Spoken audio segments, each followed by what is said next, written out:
In my opinion, protein is the most important part of a healthy diet.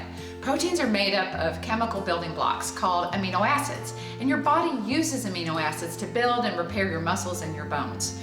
Your body also uses protein to make hormones and enzymes. But while this important nutrient is so readily available, many people are protein deficient.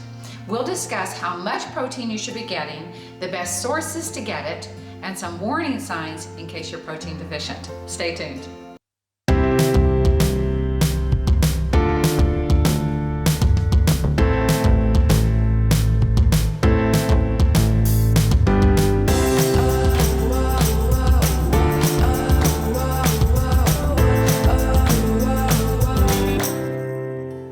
Welcome to Your Best Life.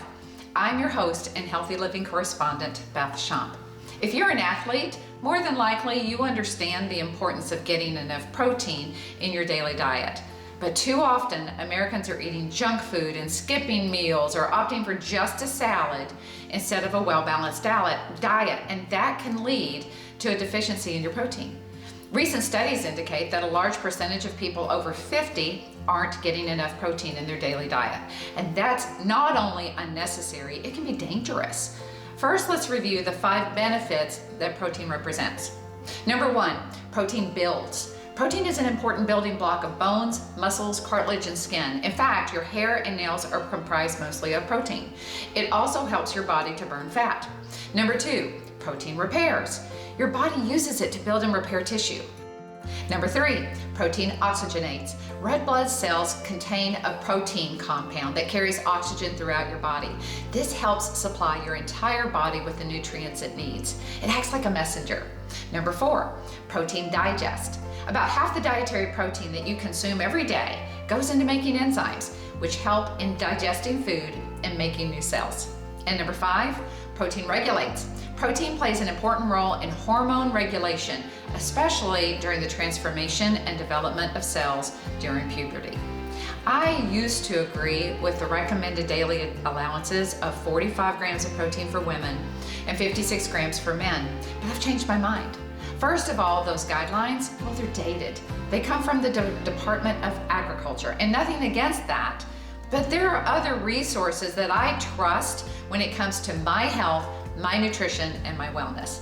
Second, as Russ was settling into his remission a few months ago, I noticed he was barely eating anything. And it's not easy to eat when you've had pancreatic cancer, so I get it. But he just simply wasn't getting enough protein. So some labs came through that made me and his physician concerned. It could mean the return of cancer, but in doing my research, it also could mean he simply was not eating enough protein. So we made some tweaks, upped his protein, and the next set of labs came back normal. So I follow the recommendation that Dr. Mark Hyman suggests. Eat half your body weight in protein. So if you weigh 150 pounds, you need to have 75 grams of protein every day. The best sources of protein are grass-fed beef, organic chicken with no antibiotics, no hormones, pasture-raised. Wild-caught salmon, eggs, and cheese are great sources as well. Russ uses a whey-based protein powder that has 0 sugar and 30 grams of protein, and he drinks that every day as a snack, while I prefer a plant-based protein powder. You might want to journal how much protein you eat in a day, because you might be shocked how little protein you're getting. Now, there are a lot of resources online that can tell you how much protein is in a particular food. So to determine if you are protein deficient, there are simple blood tests, but here are some warning signs. Loss of muscle, decreased bone strength. That surprises people because people assume bones are made of calcium, but no, they're made of protein. Other symptoms would be hair loss, brittle nails, slow wound healing, and insomnia. So the moral of the story is, don't just assume you're eating enough protein. It's worth tracking, and by doing so, you'll probably make more healthy choices. Thank you so much for watching. I would love it if you would please like this video, subscribe to my channel, and feel free to share this video with someone you care about, someone you think that would benefit from the information. If you have any questions or subjects you want me to cover, I'd love to hear from you. You can email me directly at yourbestlife9@gmail.com. Until next time, be happy and be healthy.